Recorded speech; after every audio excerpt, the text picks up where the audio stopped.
Welcome back to chapter 2, and this is called the mind map. And let me tell you why I do this.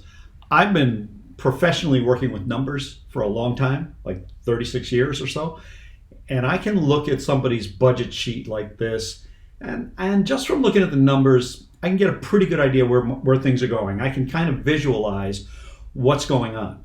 But for a lot of people, and even me sometimes, it's awfully hard to get this concept of all these numbers going. In fact, it kind of seems like this, and this is a great picture, I think, of the inside of my brain. I don't know about yours, I can't speak for that, but there's a lot going on. And I have found that a really good way to get a hold of everything is to do what people in education have been doing for years, and that's called a mind map. And I get clients in there, and I'm going to show you an example in a second, and I actually create on an artist pad with magic markers or whatever they call them now, not magic markers, but I make a map of where people's going. And I think you might like to try this. You don't have to get a whole artist pad out, and you can do it electronically. At the end, I'll show you an electronic version of this. Just look up mind mapping on Google. You'll find some free apps where you can make a mind map right online.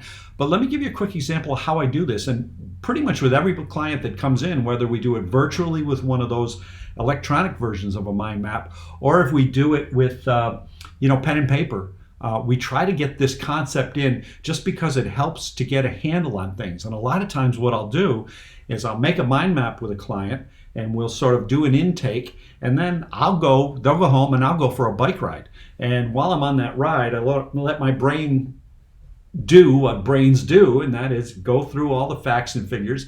And by the time I get back from the ride, I have usually a pretty good idea. So we're going to start off with just the name of my clients. Put that in the middle there.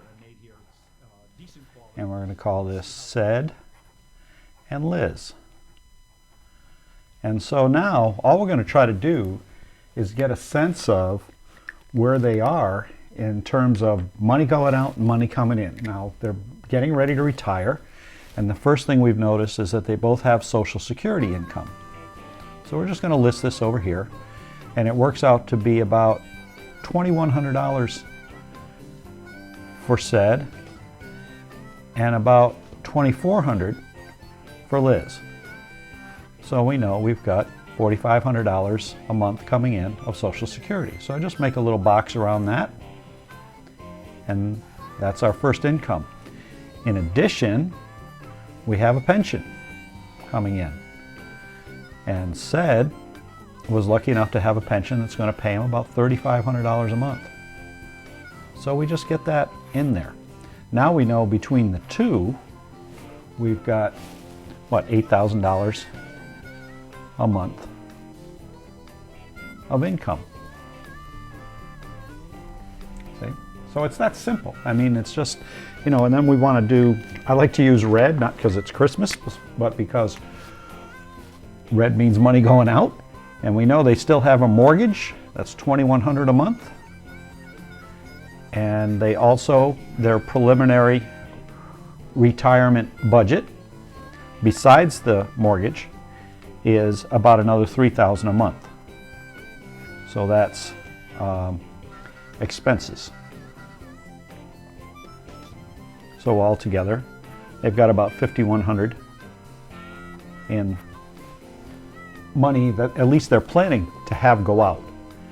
And then, from there you can do all kinds of creative things. We could look at whether they're, part of this $5,100 might include $300 a month for their Medicare supplement. So we can put that there sort of in parentheses just so we know we have it. And then you can do things like they have 2 kids, all right? They have Mike, who's 22, and Jen, who's 28. And just they're sort of part of the family, and they're the heirs. So now we know we have this here. And they have a home. Speaking of that mortgage, their home is worth about $380,000.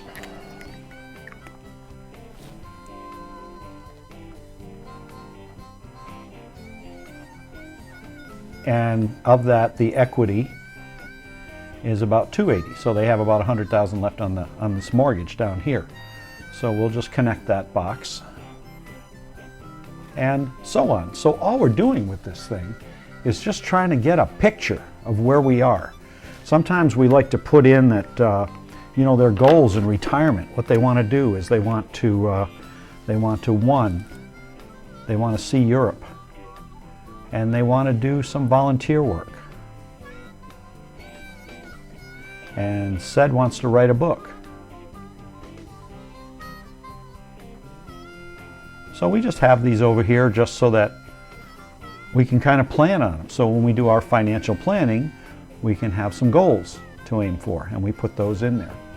And also, they figured out that their parents are going to have an inheritance for them, but they also may have to take care of their parents. So we're just going to list Bill and Mary over here. And Bill is 83 and Mary is 82. And we'll just put them there so that, because there may be care involved and there's a possible inheritance, but we don't know what. And so now we just, all of these things that were like swimming around in their head, we can just list them all here. And it just gives us a sense of where we're at, so that when we sit down and actually do the work, we have this map in front of us so that we know how to allocate resources to take care of potential expenses that we have, or so that we know how to take care of the income that's coming in and we can count on it. So that's basically all we're doing with one of these, but I can't tell you how much it helps.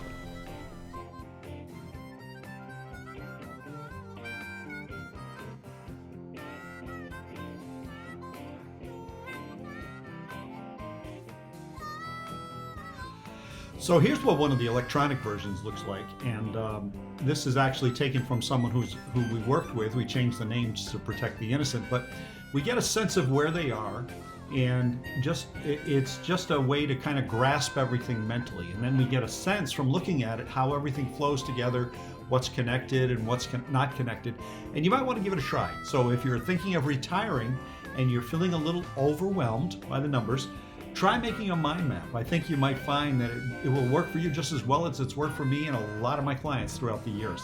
Hope this helps. See you on the next video.